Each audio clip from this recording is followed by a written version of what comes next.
You will own nothing and be happy seems to have come true, at least when it comes to Adobe.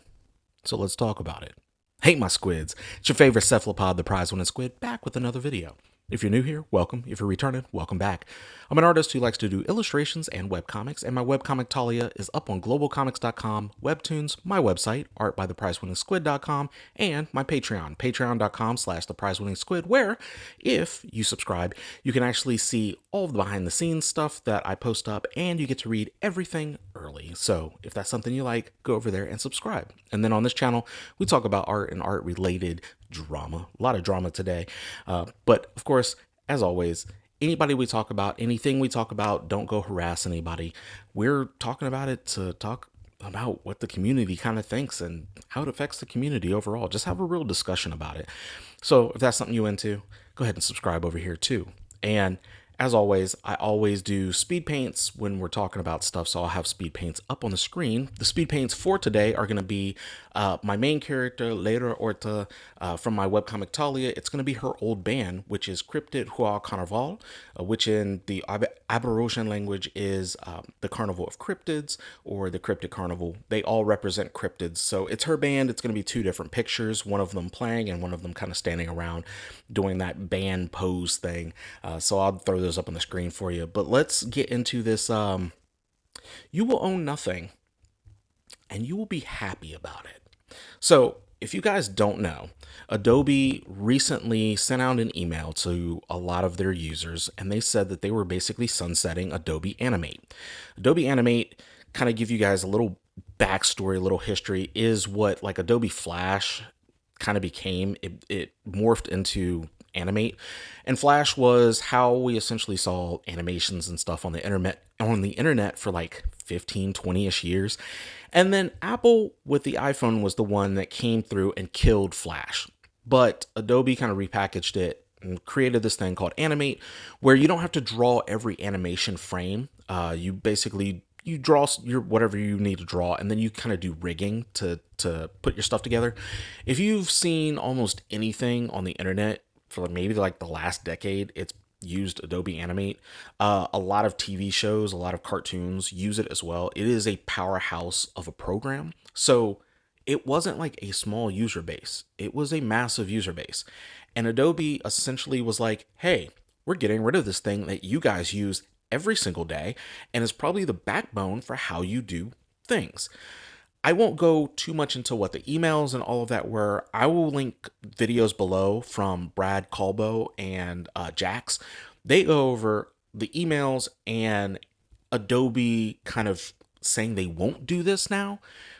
But what I want to talk about is the idea of what this is and why it's scary, and how us as creatives need to start thinking, what's our end game, and freezing our workstations, our workspaces. Because I think as digital creators, that means anybody who uses a computer program to create anything, whether it's like Clip Studio Paint, Photoshop, Illustrator, just anything where you're kind of drawing and it's showing up on a screen, or if you're a musician, somebody who uses like Reaper or Logic or something like that, anybody who uses something that you download from the internet and potentially either subscribe to, or it calls back to a server, we need to have like an end game for how are we going to continue doing what we do. What Adobe essentially said in this, like I said, I'm not going to break down everything, but what they essentially said was, we're sunsetting this product. You will not be able to download this product going forward. At some point in time, this product will no longer call back to the servers, so you won't be able to open this product, because with this same product, since it called back to the servers, if the server connection wasn't there, you couldn't use it. Also, any of your projects that might be in the cloud or anywhere else will be deleted. You will not have access to those. You will lose complete access to all of those. I don't know how to tell you that is the most terrifying thing that you can do to a creative house or a creative individual. And I think this is, we've already seen that this was the way that technology was going, right? And I'm old enough that I can tell you quite literally, this is a more recent thing. where essentially you don't own anything that you download, you purchase, whatever it might be. You don't own it. And I think that's terrifying because I'm old enough to remember that at one point in time, I was the only person that I knew that had a computer. And the screen was green and it maybe had Centipede on it. And it was like DOS was on there. And then I'm also old enough that at one point in time, if you wanted to get on the internet, it took maybe 6 or 7 minutes for everything to do its thing. And then when you got on there, you couldn't just like click on anything. You had to specifically know what to type in to go to specific places. I'm old enough that the only way you could talk to other people was to go into chat rooms. I'm old enough that you weren't online all the time. You would get on, you'd be on there for maybe 15 minutes, and then you got off because it cost money per minute or per hour. I'm old enough that when you finally could get on the internet whenever you wanted, you didn't because there wasn't really that much there. You didn't like you could type on forums, but you'd really have to wait for responses. So you would type and then you would leave and go do whatever else for however long and come back. I'm old enough that the idea of texting somebody was literally just texting somebody and not like, I'm going to send you a website. So I'm saying all of this because there was a time where when you wanted to get like a program of any kind, you walked into a store, you got the box. The box was like this thick. The manual inside the box was probably like this thick. And you took it home. When you purchased it, you took it home. The key to install that program was in the box. When it was installed, it never had to call home. You never had to worry about it ever needing the internet to go somewhere to make sure it was verified. You own that. So if you kept that machine or an equivalent machine that could run that program, you could always install that program and run that program. That doesn't exist now. Now, every program that you have wants to call back home. It wants to be like, oh, am I connected to something? And the reason why this is terrifying is because at any point in time, Adobe has just shown any of these companies can just cut your access. And now you can't do the thing that maybe is making you money. That's the most terrifying part. That it's like somebody coming in and maybe you work at like a grocery store or something and they just burn your grocery store down and then they walk out and it's like, okay, but the company is not going to employ you anywhere else. This was the only grocery store of that kind in this area. What do you do then? You don't have a job anymore. This is essentially the same thing. And so while my conversation isn't specifically about Adobe Animate, it is about what this kind of opens up. So we already knew that these companies wanted to do this. They've tried to do this before. I know that there are video games right now that have single player modes where the servers were shut down. And if you put that disc into the machine, you can't play that game. So you spent money, and this wasn't even like more recently. You spent money maybe a decade ago on a game and you can't play it now. And that to me is literally just the most mind-boggling thing, that you don't have access to things that you quite literally should still have access to because you paid money. But you didn't buy the game. You bought a license to play the game. And that's what all of like the EULAs basically outline. Is like you're spending money on a license that allows you access to this thing, but we have the ability to just take that access away from you at any point in time. And now we're seeing that in all of the creative programs as well. We're seeing this in operating systems, where if you want to run an app, the app will be like, oh, well, I called back home and it looks like you're not updated. You need to update the app and you need to update your operating system. And then you update the operating system and it takes away functionality that you've been using. And they go, okay, well, now you can buy this thing or you can subscribe to this thing and that will give you the functionality that we just took away. That's what's happening. That's literally the future of like what's happening. And I hate to be doom and gloom like that, but that is what these companies want to do. And so what I want to talk about is us freezing our workstations, our workplaces, making it and finding avenues for us to essentially freeze how we're working. And we only use these tools that don't have to call back to the internet, don't have to go to any cloud sources to be able to pull down our projects or our information.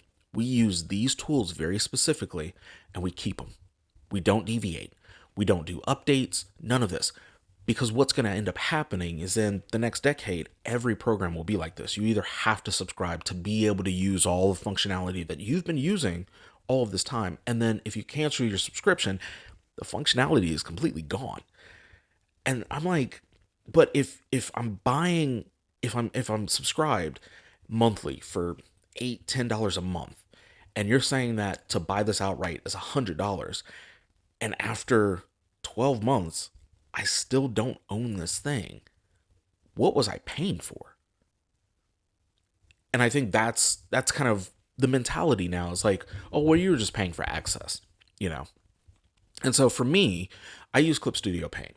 When I first started back doing art, I purchased Procreate, and Procreate is you buy it once, and as long as you have an iPad that can run it, which every iPad can run it at this point.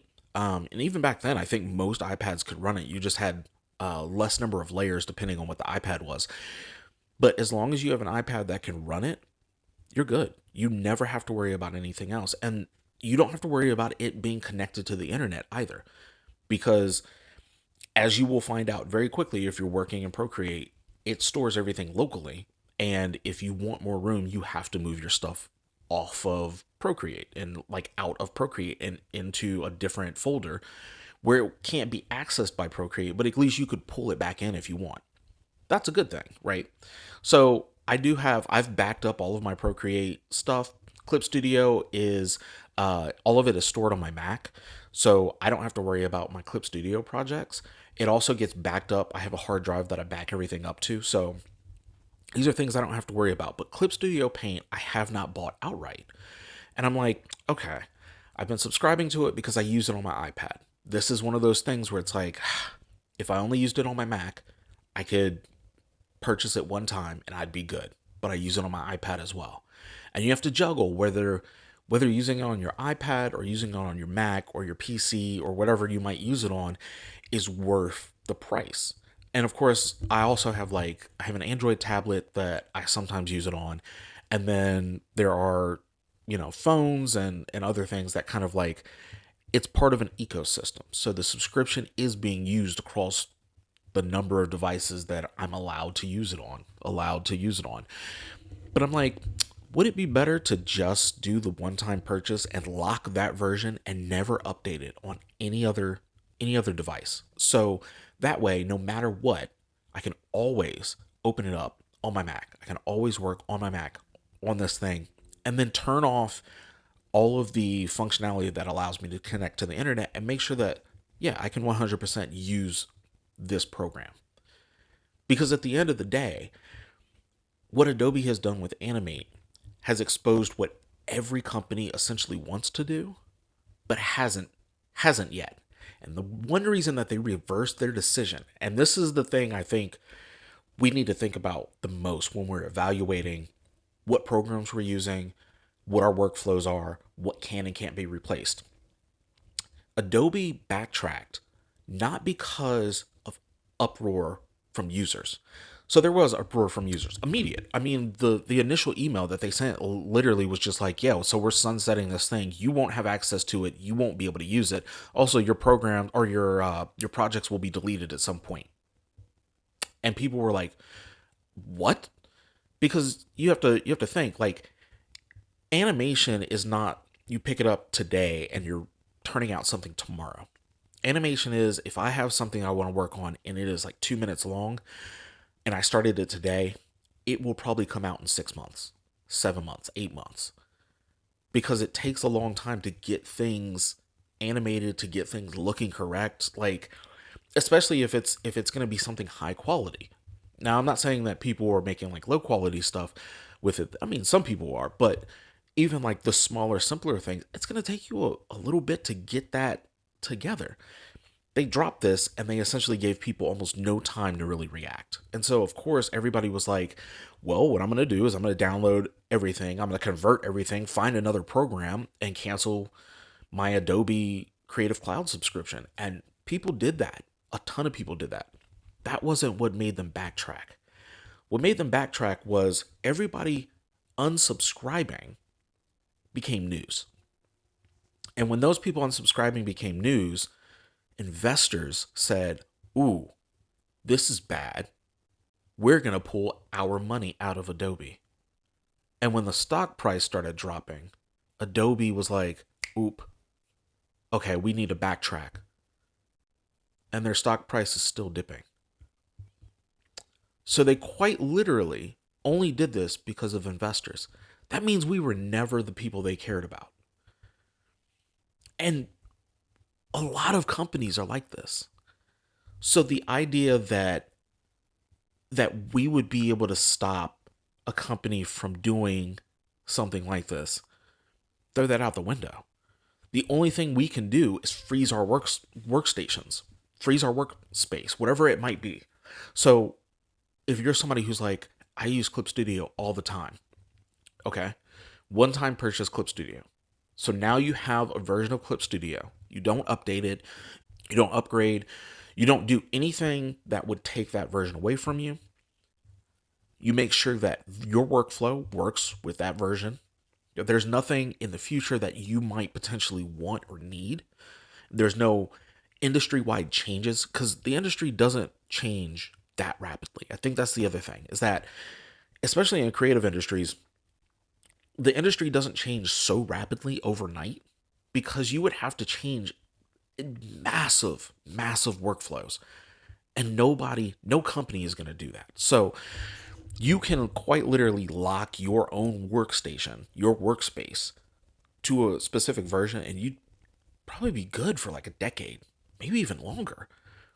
Because a lot of these places are like, yeah, we'll get that down the line, or we'll get one of those, and we might use that version of something for a little bit, and then it'll take us maybe another 5 to 10 years before we integrate it across the board.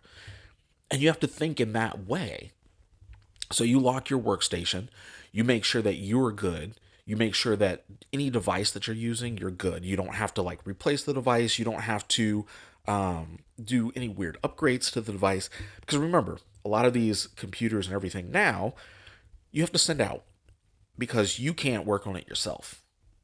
They've glued everything down. So you can't work on it yourself. So you have to send it out. And when you get it back, it might not be what you sent out. They might have done updates to all of your stuff. And now you're stuck with a device that forces you to call back home with any of your programs. So it's almost like we have to freeze what we're doing to make sure that we are good for a decade. And Adobe just exposed the hand for the entire, not just like creative industry, but tech itself. I mean, you have to think about like any device that you have. Like I said, it could call back home. If you do an update, an OS update for Windows or Mac or anything, Linux, maybe, I don't know. You have to go to Linux, and I think Linux would be the only thing that you'd probably be safe on. But it depends on what kernel that you get. So even then, it's like, well, if you have a Mac or you have a PC, depending on what you update to, it might completely break everything that you've tried. I updated to whatever the latest version of like Mac OS is, and I hate it. And I wish I could go back, and there's not a way for me to downgrade at this point. And because it's terrible. I absolutely hate it. But it's like, I shouldn't have done that update. But now I know any future updates, don't do updates. Don't do any downloads, nothing.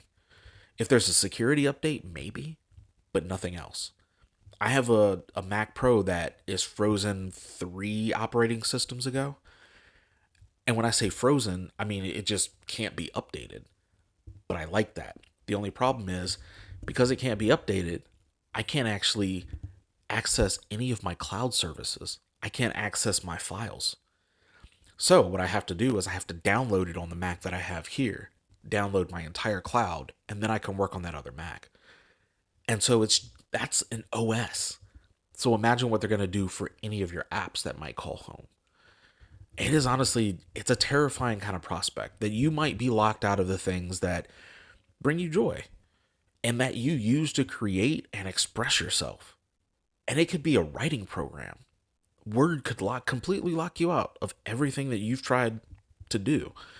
because you didn't pay $7.99 last month. And I think it's ridiculous. To be perfectly honest, I think that is absolutely ridiculous. And Adobe just kind of showed that's the direction everybody's headed. I don't know. I wanted to talk about this because honestly, I'm now in the boat where I'm like, all right, so here are the programs that I need to purchase. There are programs I've purchased. So I bought Logic Pro X, and I have that outright. I don't update it. I use it whenever I'm like playing guitar or whatever. Like I use that, record on that, and that works brilliantly. Clip Studio Paint, I'm gonna have to go ahead and do a one-time purchase, because at this point, the idea of me being locked out of my ability to not just draw, because I draw like in my sketchbooks all the time. Like a lot of when I'm working on my comic, or if I'm just working on like a portrait or something, like I literally will just sketch stuff in there, and then I will take a picture and pull it into Clip Studio Paint, and then I'll either clean up the sketch or like do my line art or something in there and kind of color it and render it. But I'm still like, I like to use Clip Studio Paint. It's a really good program. So I might have to do the purchase and then freeze the workstation and never update it on any devices that I have, and make sure that that is the device that I'm constantly using. And I don't even update that device for the OS or anything. Make sure that everything is just the same across the board, and make sure that I can use this thing going forward.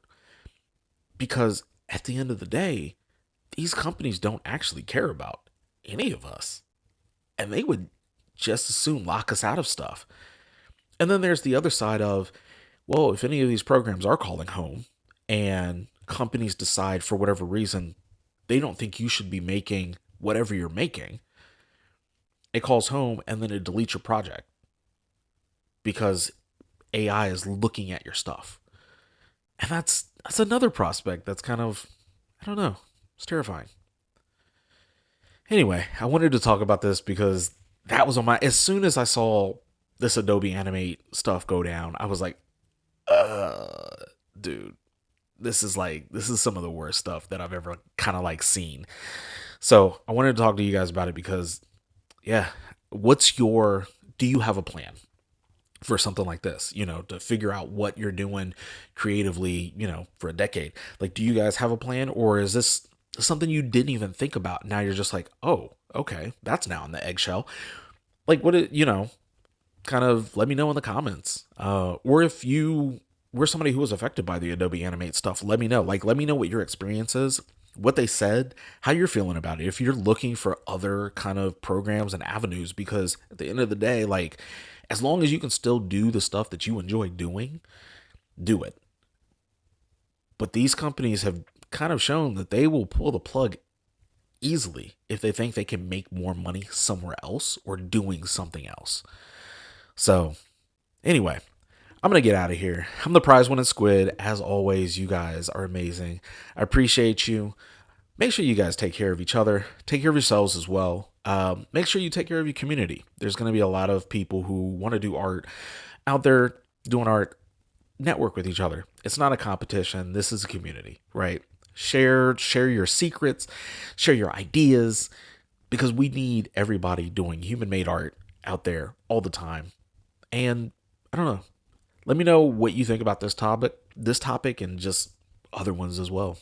I'm going to get out of here. You guys take care. Be safe. The world is crazy, but also beautiful. I love you guys. Take care.